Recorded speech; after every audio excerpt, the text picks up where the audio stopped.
What's up guys, welcome back to the iherng podcast, and today we will answer a question from email. This is from Wei. Greetings iherng, just a bit of background of myself. Me and my girlfriend are from Penang, working in Selangor for a year.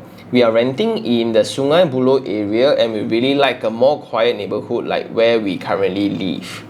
Our income combined 15,000 monthly. Not much commitment from us, just a car mortgage of 700 monthly. Our rental currently is 1280 monthly. We recently found out about a property called Armani Condo in the Damansara Damai area, and we really like it for several reasons. Number one is spacious with big balcony. Number two, familiarity and quiet neighborhood. Number three, it's reasonably priced. However, it is leasehold. My future plan is going to be either A, going back to Penang around 2036. Wow, so precise one. B, moving to another property around that time as well. The property was built in 2006 at that time, going to be a 30 years old property. Left around 69 years in the lease tenure. My girlfriend and I are not rushing to buy a property. We are just thinking of the property design. It's really nice and we really like it, but leasehold seems to be bothering us because of the resale value plus difficulty. Would love to hear your suggestion on it. Would it be hard for us to sell the property that is left with 60 to 70 years within the tenure? We don't mind selling at the same price we bought it either. Just worried that we are going to get freaking low-balled at that time. Thank you, really appreciate your suggestion, Wei. Wow, so friends from Penang, thank you very much for sending in your email, Wei. So this is about Armani Condo in the Damansara Damai. The problem why they don't buy is because it's leasehold. And this has been frequently asked questions around gatherings, and I was just going to make a short video about this. There's two versions of answer. The cool answer will be leasehold properties are not exactly my problem, it's my son's problem. So that's a very short form answer to kind of be the hook to the video. But the proper answer would be freehold versus leasehold. Ultimately, one is you own the land in perpetuity. The other one is after 99 years, the land will be returned to the state government.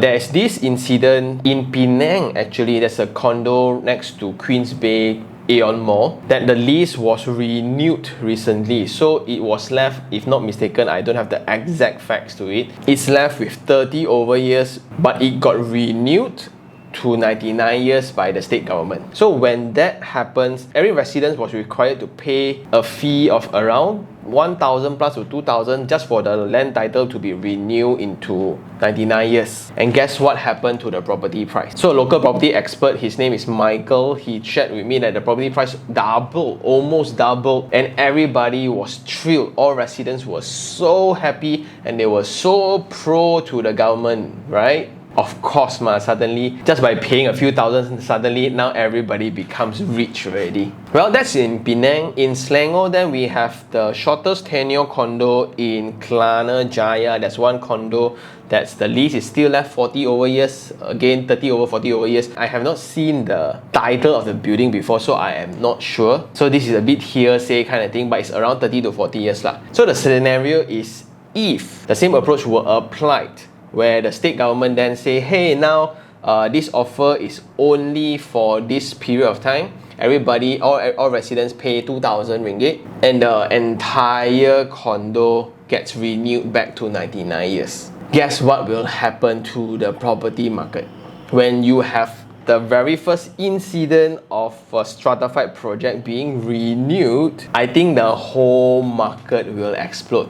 What's the difference between a leasehold and a freehold then? You get what I mean? Of course, there are a lot of examples of leasehold landed properties being surrendered back to the state government. There are a lot of them within the Jalan 222 area, the old PJ State area. And personally, I think why the government would want to take back residential homes or houses, unless they want to resell back to the market, maybe, but they are all old houses. But individuals, not so sensitive, but as more and more of us will live in a stratified project, high rises, right? If the government don't renew the land, right, it's going to be a very big opportunity of propaganda.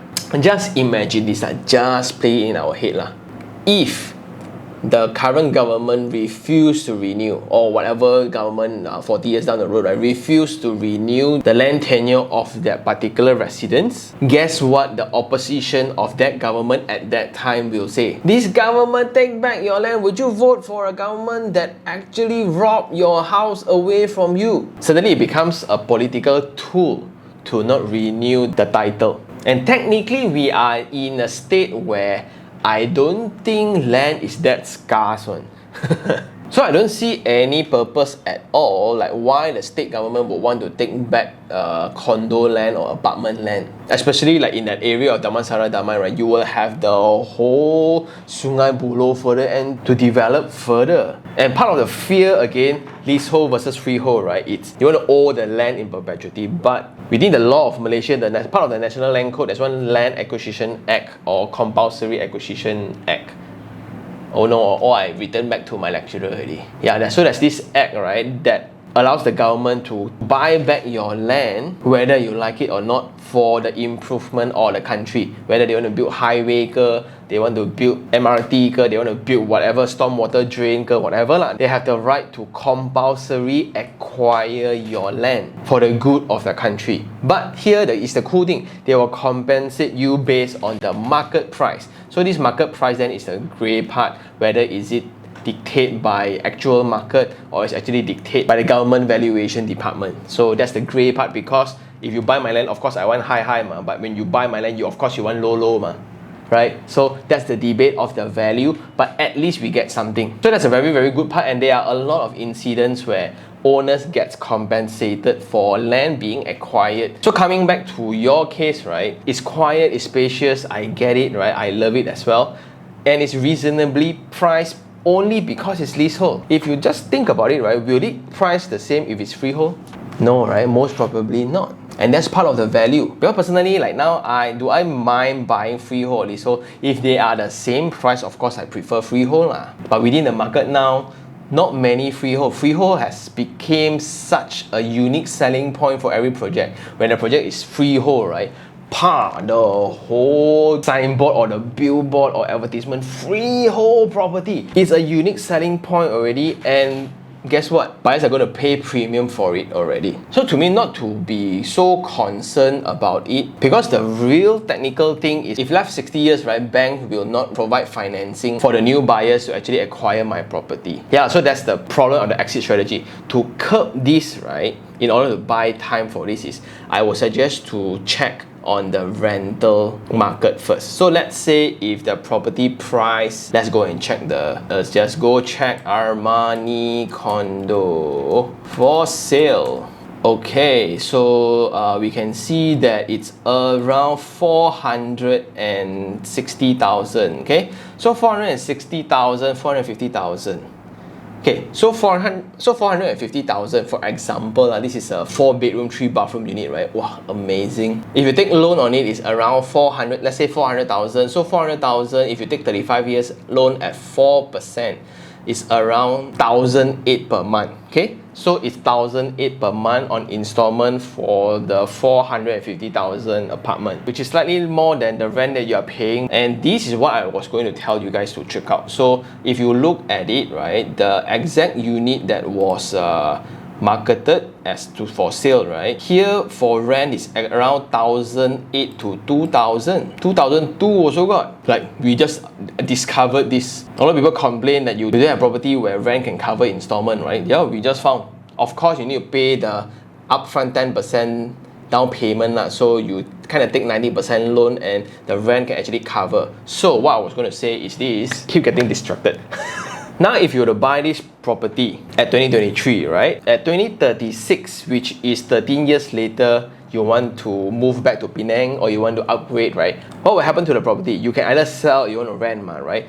The rent, which is around 2,000, 2,002, right, will be the exit strategy temporarily. So let's say if you need the money for the upgrade, then you sell the project. And if this is the strategy, then I would suggest you to sell earlier. So maybe don't need to stay until 2036, maybe stay in 10 years and you let go. But my point is, when you know that the rent can cover installment, right, why not just hold it all the way until the incident within the Kelana Jaya apartments happens. So when that happens, let's assume that okay, now every residents are required to pay 2,000 to renew the lease from 30 to 99, and suddenly the apartment price double. In that scenario, suddenly the whole market will know what to do already, because now you can actually afford to wait. You can afford to buy time to wait. And to me, I think the condo in that address is not a concern. The leasehold is not a concern. My concern, as we just address all of them, right? So if you like it, you can just buy. My concern, right? My concern is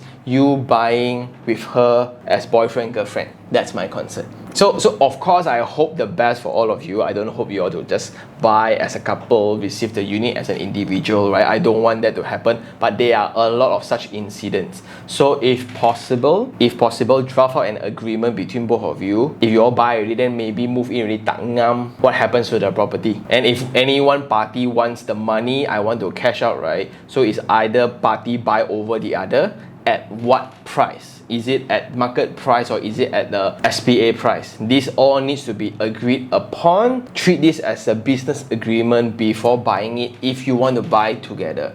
My suggestion is to buy one person name. So if you guys want to venture more into the property investment game, both of you will have 90% quota, right? So you can buy two, your girlfriend can buy two. But if both of you join name, in total, you can only buy 90% financing quota. But judging based on the monthly income, right? Our income is 15,000. You say our, right? You didn't say which one, but I assume one person 8,000, one person 7,000. I think one person name can actually qualify for the property. And I think it's very, very conservative. So my recommendation, if you really like the place, right? Go visit a few units and good to go. Why I said so is because the rental rate actually indicates the demand for the property within that area. So exit strategy is actually sorted out. So let's assume you guys are very clear. 10 years later, 13 years later, you want to move out. Very clear what's the exit strategy, and this is used purely for own stay. And if you compare to your own rental of 1,008 is pretty okay, because now you get absolute certainty. You don't need to be concerned of the landlord increasing your rent lah, your landlord want to sell the unit, you need to go lah, or this kind of thing. And I guess that's all for my advice. Do let me know if you guys choose to actually proceed with the deal or not. But here highlights the clarity of my opinion on leasehold and freehold. Technically, if you can get freehold, by all means get it. But because it's so rare already, it's fetching a premium. So I really hope, personally, I really do hope to see what happens to the renewal of the very first apartment. In terms of land tenure, if that happens, the entire market will be in such a positive mood. Because seriously, I don't know why the government would want to take back the land. What's the point of taking back the land? That maybe they want to sell into another... Don't know lah. Tell me what you guys think in the comment section, right? For those who are a little bit more experienced. And for those who still have any questions regarding real estate, do just email me at taniherng@gmail.com, or you can just DM me on Instagram, iherng. If you guys are seeing me for the last time for the year, Happy New Year. For those who are celebrating, Merry Christmas. And see you guys on the next one. Ciao.